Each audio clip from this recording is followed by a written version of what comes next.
हमके गाली दीछे घरेर लोके गो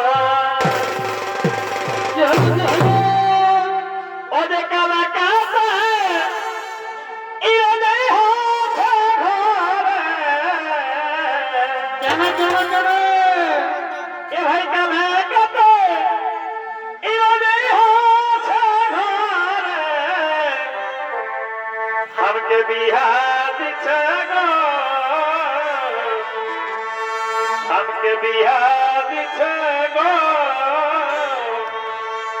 बिहा दीछे इति भाला बोले बिहा दीछे गो हमके बिहा दीछे गो बिहा दीछे इति भाला बोले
আপনারা যত ঘোরাফেরা না করে শান্তি শৃঙ্খলা বজায় রেখে ধৈর্য সহকারে বসে যান।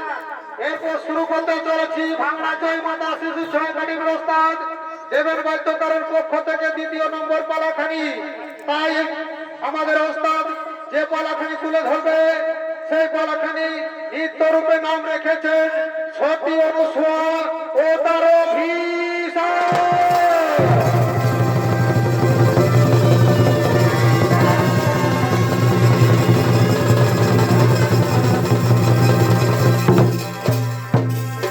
শুরু করতে চলেছি সতী অনুসূয়া ও তার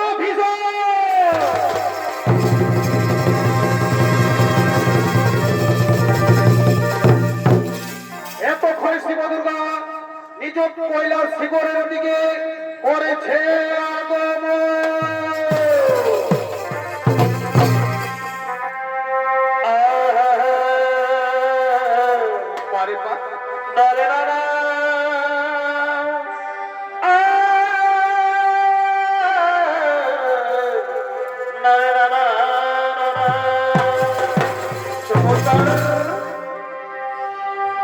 চলো চলো দয়রে বলো বলো হাসি মাখা বদনে চলো চলো দয়নে হাসি মাখা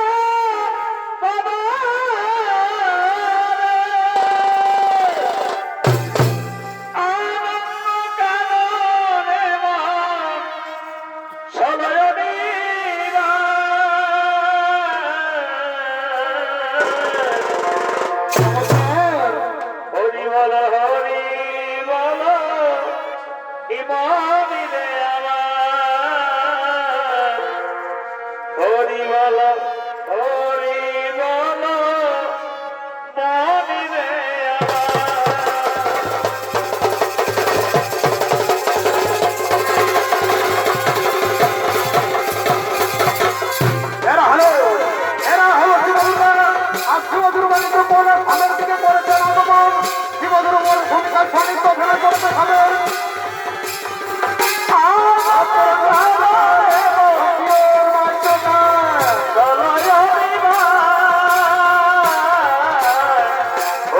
বলো হরি বলো হরি রে আমার হরি বলো হরি বলো হরি রে আমার সতরানা এ কথা কি বুঝে বুঝে না তুমি যে অনিত ওই দেখো তোমার বন্ধু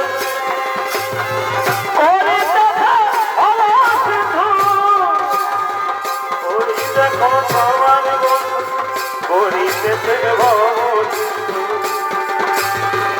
একদিন তুই আসে তুমি করিও মায়া হরি বলো মনি রে আমার হরি বলো মনি রে আমার হরি বলো মনি রে আমার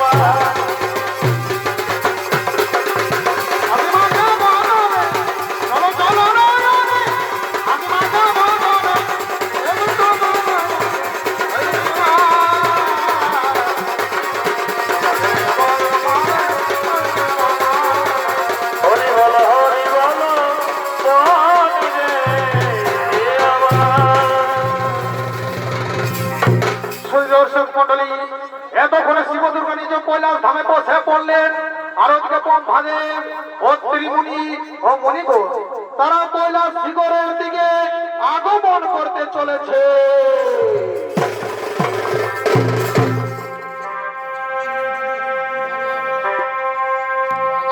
ওরে তোকে নিয়ে বলো বলো কত আশা চমৎকার। আর ছিল এই ভরসা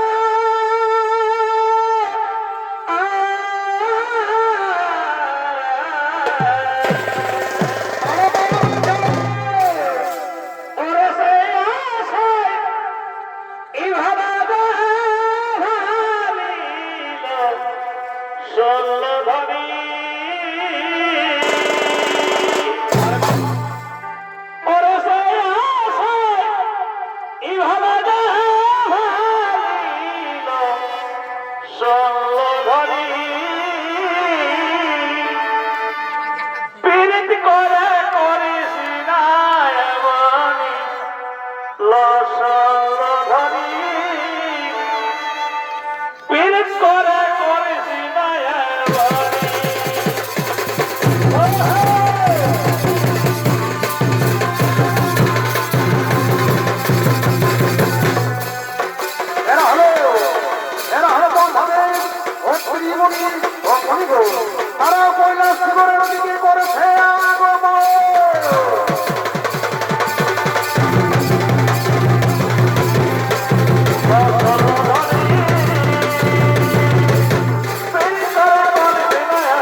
বলছেন, বলুন ব্রহ্মাদেব, কেন সময়ে এই মুনিগন্ধে লইয়াই কৈলাস শিখরে করেছ আগমন? বলুন ব্রহ্মাদেব, বলুন ব্রহ্মাদেব। হে দেবাদিদেব মহাদেব, আপনার ওই হরমুখ দিয়ে এখন আমরা হরিকথা শুনতে চাই। হরিকথা শোনার জন্য এই কৈলাস শিখরে করেছি আগমন। আপনার মুখ দিয়ে এখন হরিকথা শুনতে চাই, হরিকথা শুনতে চাই। কিন্তু দেবাদিদেব মহাদেব, ব্রহ্মাদেব, আমি তো হরির সম্বন্ধে কিছু জানি না। গণেশ যেমন সহস্র বছর ধরে 4টি হাত মিলে যেমন হরিলীলায় লিখতে না পারে, তেমনি আর আমি কতটুকু পারবো হরি কথা বলতে। তবে বেশ, তোমরা যখন বলেছ আমি নিশ্চয় শোনাবো হরি কথা। তোমরা নিজ নিজ আলো হয়ে বসে পড়ো, তোমরা নিজ নিজ জায়গাতে বসে পড়ো।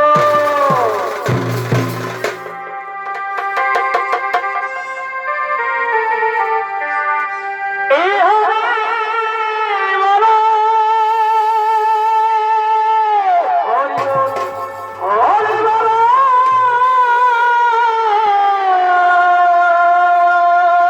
বলো হরি, হরি বলো, হরি বলো,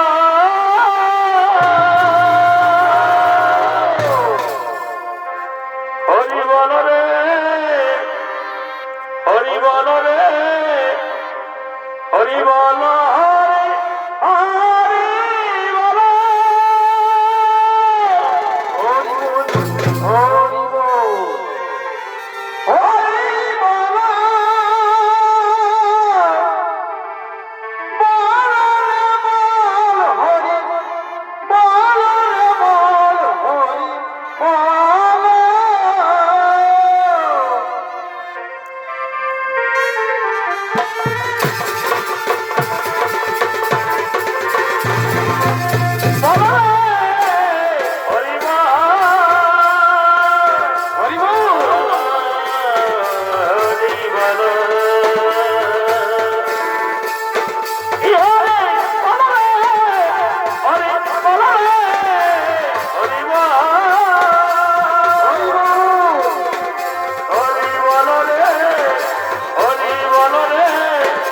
হরি বল, হরি বল।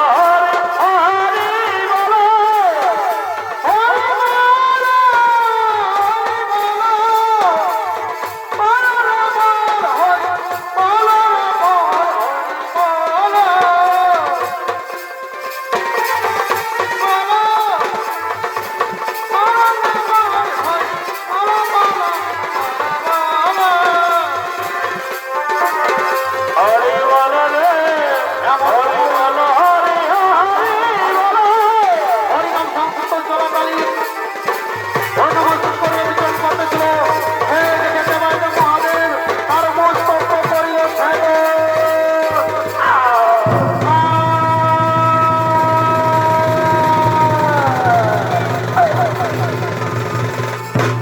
এই কি করলে দেবাদিদেব মহাদেব? বিনা দোষে গঙ্গার মস্তক করিল ছেদন। এ বড় তুমি ভুল করেছ, এ বড় তুমি ভুল করেছ। ওরে অত্রিমুনি, তুই আমার স্বামীর লিঙ্গ করিলি অপমান। তোকে আমি এই অভিশাপ দেব, তোর হবে কুষ্ঠ রোগ ও এই আমার অভিশাপ তোকে, এই আমার অভিশাপ দিলাম তোমাকে। না মানা, আমায় এত বড় অভিশাপ দেবেন না মা। এই অভিশাপ আপনি ফিরিয়ে নিন মা, এই অভিশাপ আপনি ফিরিয়ে নিন। না ওরে অত্রিমুনি না, তোকে অভিশাপ পেতেই হবে। তুই আমার স্বামীর লিঙ্গ করেছিস অপমান, তোকে এই অভিশাপ পেতেই হবে।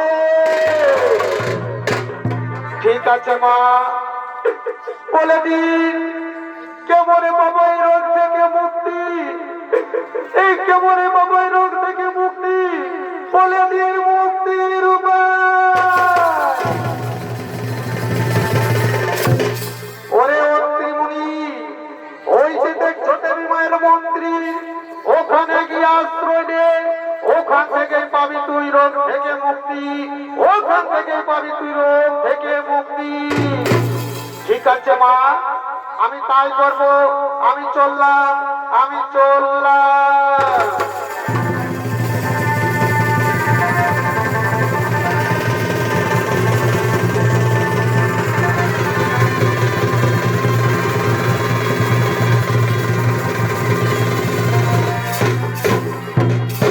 প্রতি দর্শক মন্ডলী, এতক্ষণে অন্তিমুনি লঘুকবে গুরুপণ্ডপে দেবী মায়ের মন্দিরের দিকে আগমন করতে চলেছে। আর কত কাঁদাবি রে দোল, আর কত কাঁদাবি রে, গেল না আমার দুঃখেরই কপাল।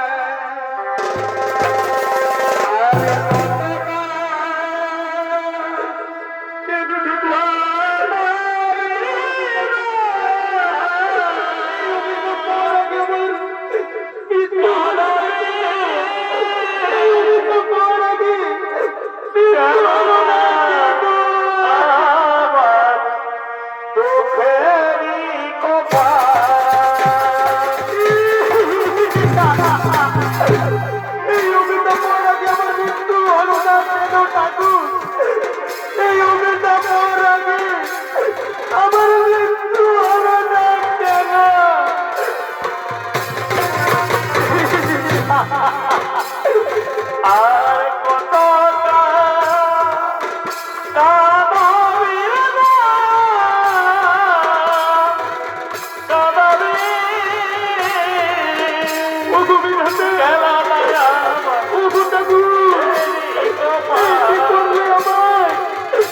আমি কি এমন অন্যায় করেছিলাম ঠাকুর? এত বড় অভিশাপ দিলেন কেন? আর বাঁচতে সহ্য করতে আর পারছি না। বসতি করিব বলে চলে থাকে উড়াইয়া নিল ঘরে এর চাল দয়া উড়াইয়া নিল ঘরে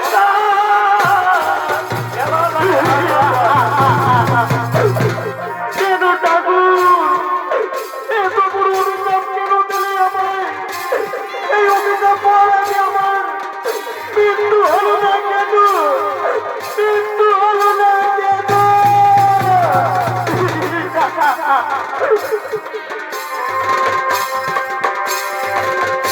এই পৃথিবী পাঁচশালা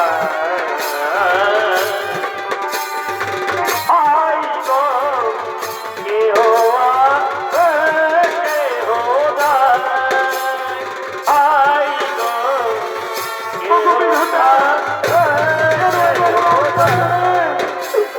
কেন আমায় এত বড় অভিশাপ দিলেন? এই অভিশাপ পর আগে আমার মৃত্যু হলো না কেন? এই অভিশাপ পর আগে আমার মৃত্যু হলো না কেন?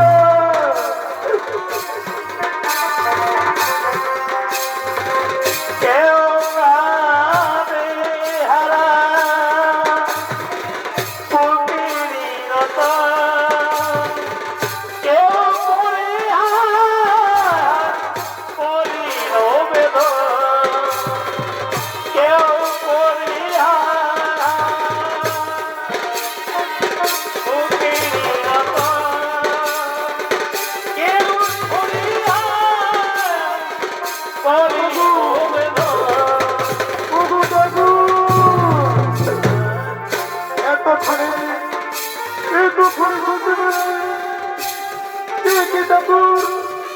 আমায় কেন অভিশাপ দিলে? এত বড় অভিশাপ কেন দিলে ঠাকুর? এই অভিশাপ পর আগে আমার মৃত্যু হলো না কেন? এই অভিশাপ পর আগে মৃত্যু হলো না কেন?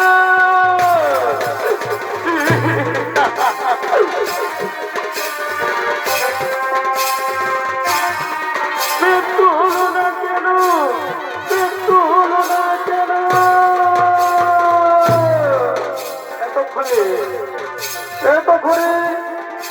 এতক্ষণে অত্রিমণি দেবী মায়ের মন্দিরে বসে পড়লেন, দেবী মায়ের মন্দিরে বসে পড়লেন। আর ওদিকে সতী অনুসূয়া মন্দিরে পুজো দেওয়ার জন্য আগমন করছে।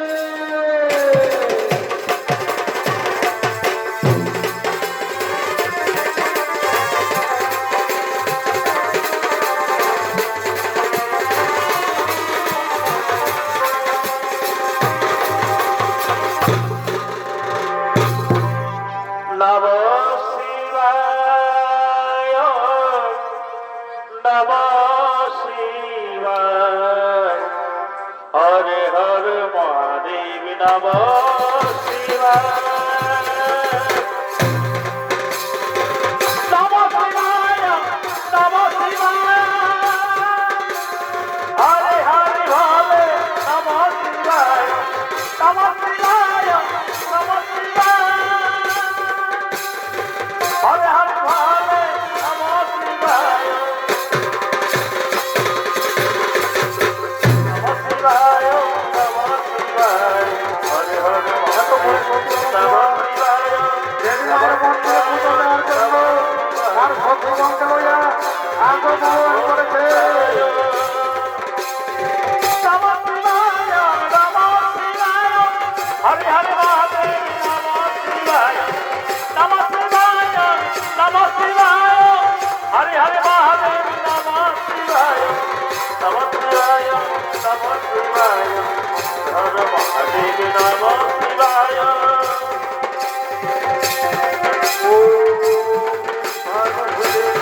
নম শিবায়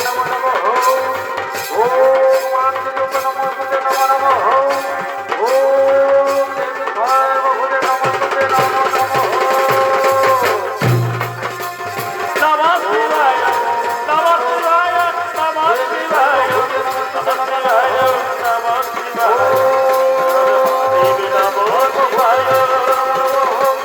ও নম শিবায়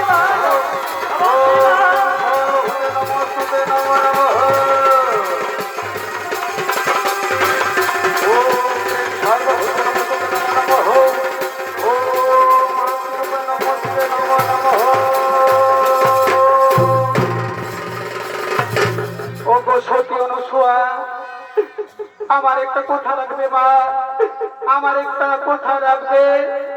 তোমার পুজোর থালাতে যে মালাটি রয়েছে সেই মালাটি আমার গলায় পরিয়ে দাও না মা, সেই মালাটি আমার গলায় পরিয়ে দাও না।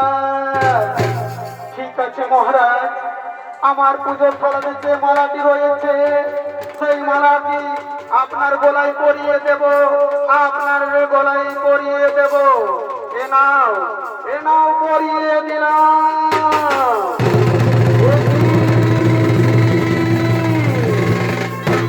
একই সতী অনুসূয়া, একই সতী অনুসূয়া, তুই এক রোগা পাপিষ্টির গলায় মালা পরিয়ে দিলি, এক রোগা পাপিষ্টিকে তার স্বামী বলে মেনে নিলি।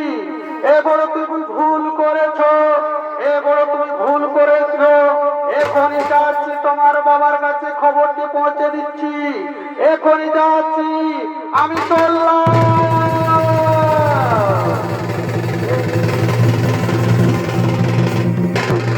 শুধু দর্শক মণ্ডল, এতক্ষণে সতী অনুসূয়ার বাবার কাছে খবরটি পৌঁছে গেল। আর এদিকে সতী অনুসূয়ার বাবা সতী অনুসূয়াকে দেখার জন্য সতী অনুসূয়ার কাছে দিকে আগমন করতে চলেছে।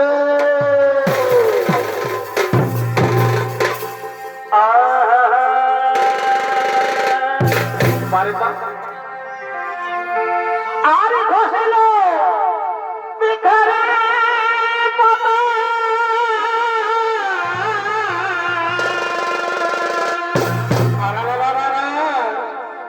আর নামে তীর পায়াস এ গো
ভালোবেসে এ জীবনে ভালোবেসে ব্যথায় মারা পড়েছি বড় ভুল করেছি তোমায় ভালোবেসে বড় ভুল করেছি তোমায়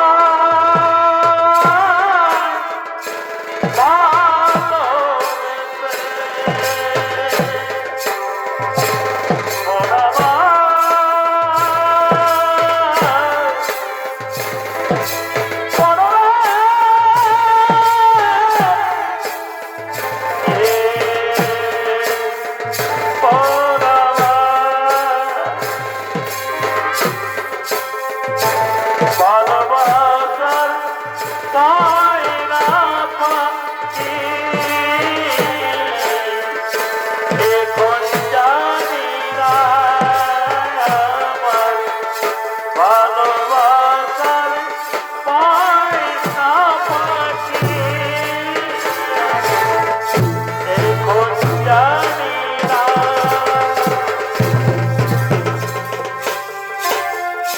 কলিজাতে নাচে গেছে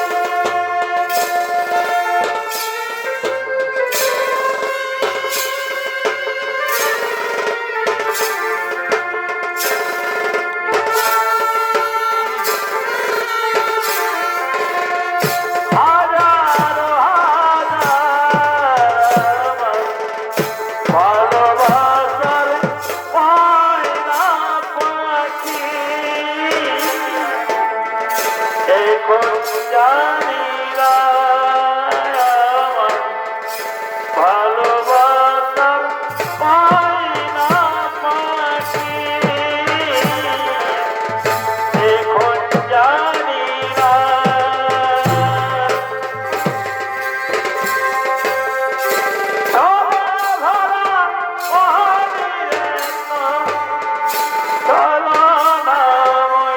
কথা কথা বলছে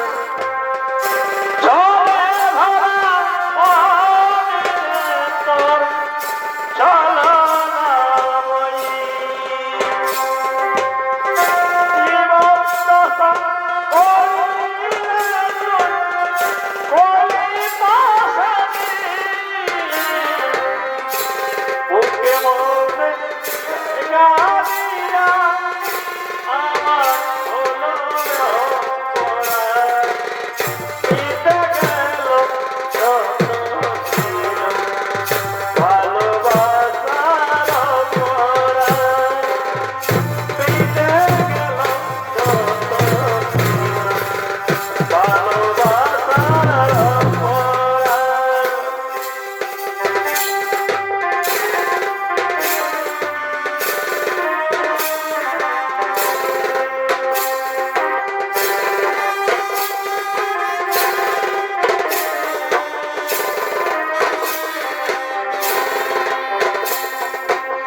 নটরাজ সর্ব বলে পথে ধারে তিরায় উপতিরা দিন দিন হরে নটরাজ সর্ব বলে পথে ধারে তিরায় উপতিরা দিন দিন হরে বন্দবীর দণ্ড অবিরে তোর খণ্ড বন্দবীর দণ্ড অবিরে তোর খণ্ড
সতী অনুসুয়া তুই কি করলি?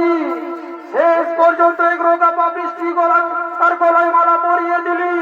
তুই দূর হয়ে যা আমার কাছ থেকে, তুই দূর হয়ে যা আমার কাছ থেকে।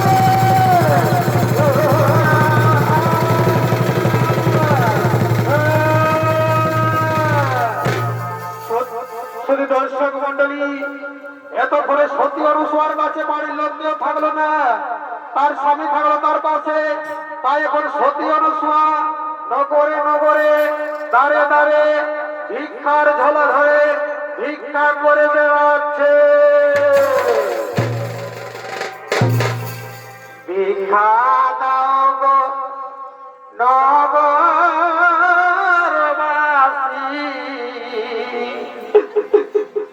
ভিক্ষা দাও আমারে, ভিক্ষা দাও গো নগরবাসী, ভিক্ষা দাও আমারে। ওগো ওগো বাবাজি রে, আমাকে ভিক্ষা দাও না। আমার স্বামী অনেকদিন ধরে কিছু খাবার খাইনি, কিছু খাবার খাওয়ার জন্য আপনাদের কাছে ভিক্ষা চাইছি। ভিক্ষা দাও না।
আমার স্বামী উপবাসী রয়েছে আর মুখে কিছু খাবার তুলে দেওয়ার জন্য আপনাদের কাছে কিছু ভিক্ষে চাইছি।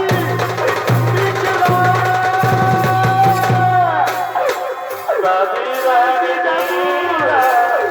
কি করে জানো? আমার হাই বাবু, আমার কাছে কেউ থাকলে শুধুমাত্র আমার স্বামী এক পাগল থাকলো আমার কাছে। কোনো মার ভিক্ষে দাও না, ভিক্ষে দাও, ভিক্ষে দাও।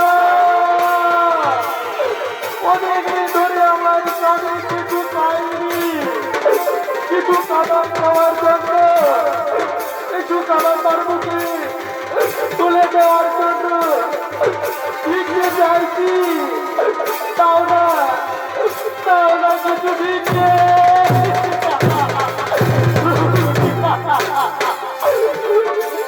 কি জরুরি রাতে কি উল্টাল করেছিলাম। বাড়ির সকলে আমি কেন চলে গেল, বাড়ির সকল ছেড়ে চলে গেল। ভিক্ষে দাও না, ভিক্ষে দাও না। তোকে বলবীরা ভিখারি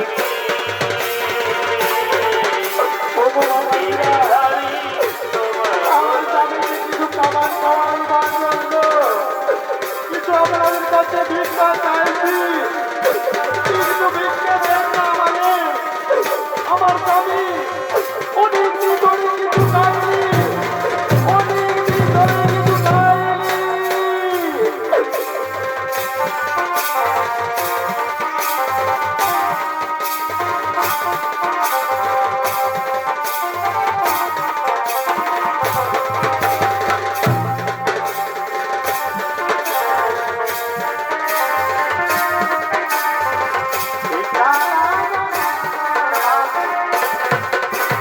ওগো, ওগো, ওগো, বাবা ছেড়ে দাও না ভিক্ষা।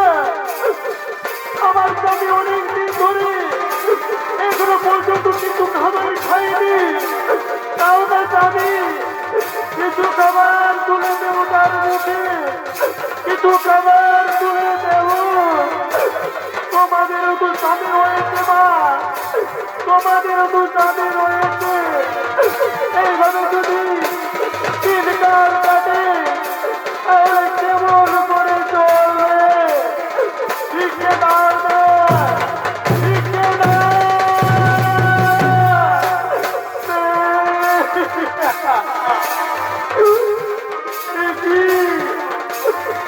কি বিধাতা, কি করবে? ভিক্ষে দাও না, আপনাদের ভিক্ষে দাও না কিছু। এই ভিক্ষে করে কিছু খাবার খাওয়াবো আমার স্বামীর মুখে।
সতী অনুসর ভিক্ষা করে অনেক টাকা হয়ে গেল, এত ঘরে সতী অনুসর ভিক্ষা করে অনেক টাকা হয়ে গেল।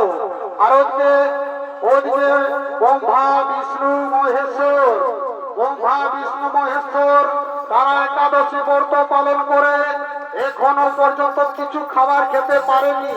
তাই সতী অনুসর বাড়িতে কিছু খাবার খাওয়ার জন্য আগমন করতে চলেছে।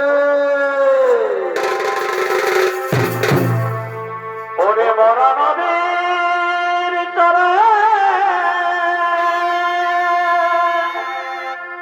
সাপের মাথায় নৃত্য ময়ূর কেমন নাচে রে, কি আশ্চর্য দেখিলাম ভবে রে। ও মনা আমার, কি আশ্চর্য দেখিলাম ভবে রে। মরা নদীর তরে সাপের মাথায় নৃত্য ময়ূর কেমন নাচে রে, কি আশ্চর্য দেখিলাম ভবে রে। এরা হলো কি বামন সন্তান ব্রহ্মা বিষ্ণু মহেশ্বর। তারা একাদশী ব্রত পালন করে এখনো পর্যন্ত কিছু খাবার খেতে পারেনি। তাই সতী অনুসর বাড়িতে কিছু খাবার খাওয়ার জন্য আগমন করছে।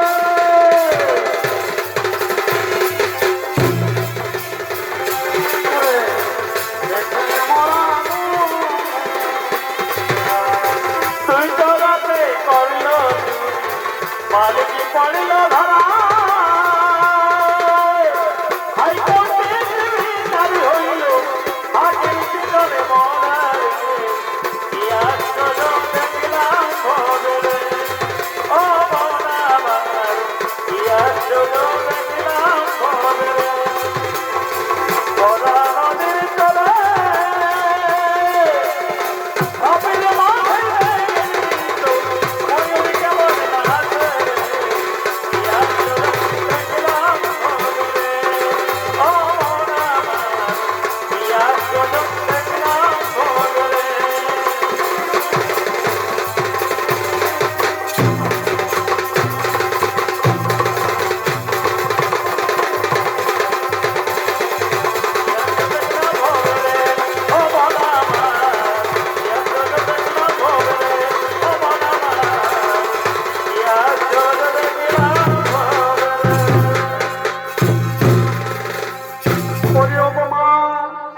বলি ও গোমা সতী অনুসর, আমরা একাদশী ব্রত পালন করে এখনো পর্যন্ত কিছু খাবার খেতে পারিনি মা।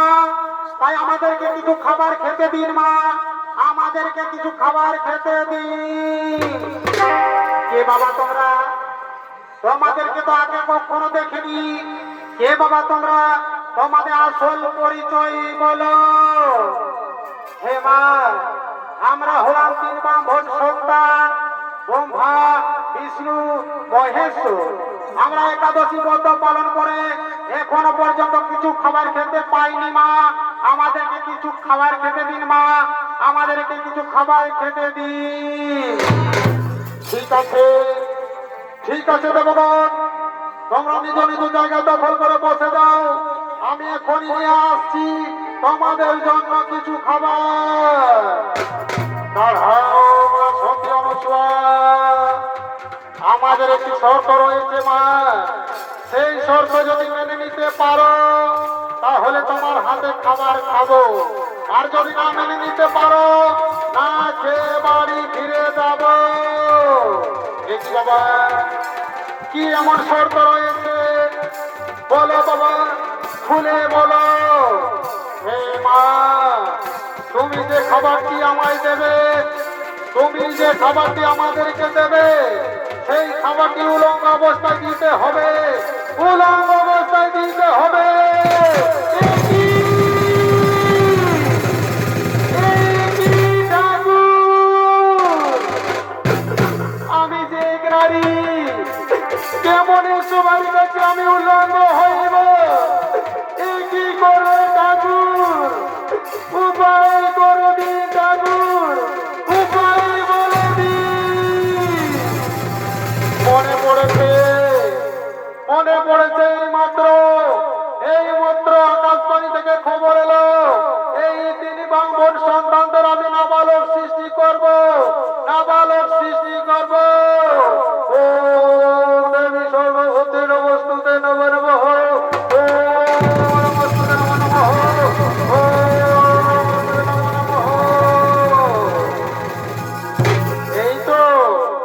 এই তো সেই বাংবন সন্তান নাবালক হয়ে গেল আর ওদিকে তিন বাংবন সন্তানের স্ত্রীরা সতী অনুসূয়ার কাছে কাঁদতে কাঁদতে ছুটে চলেছে। কোথায় সতী অনুসূয়া?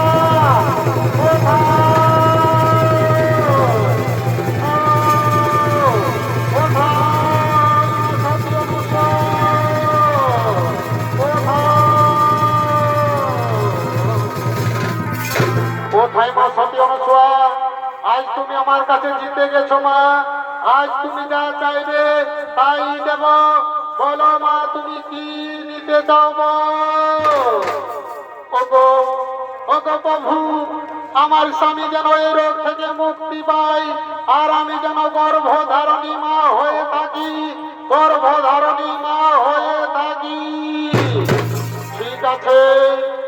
ঠিক আছে সতী অনুসূয়া, তোমার স্বামীকে আমি করি পূর্ণ যুবক সৃষ্টি করছি। এই রোগ থেকে মুক্ত করে দিলাম। আর তুমি হবে গর্ভধারণী মা। প্রণাম প্রভু তোমার চরণে, প্রণাম প্রভু তোমার চরণে।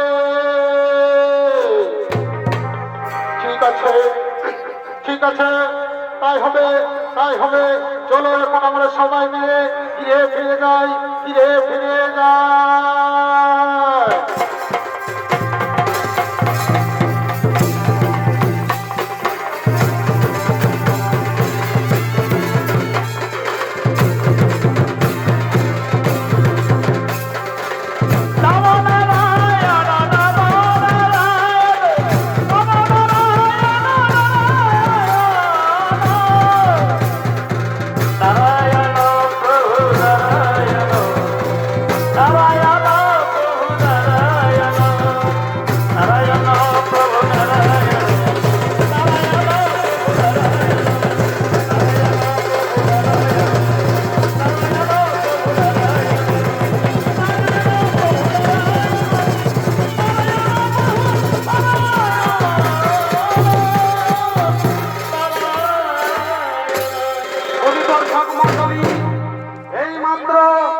এইমাত্র ত্রিমণি রোগ থেকে মুক্তি পেয়ে গেল।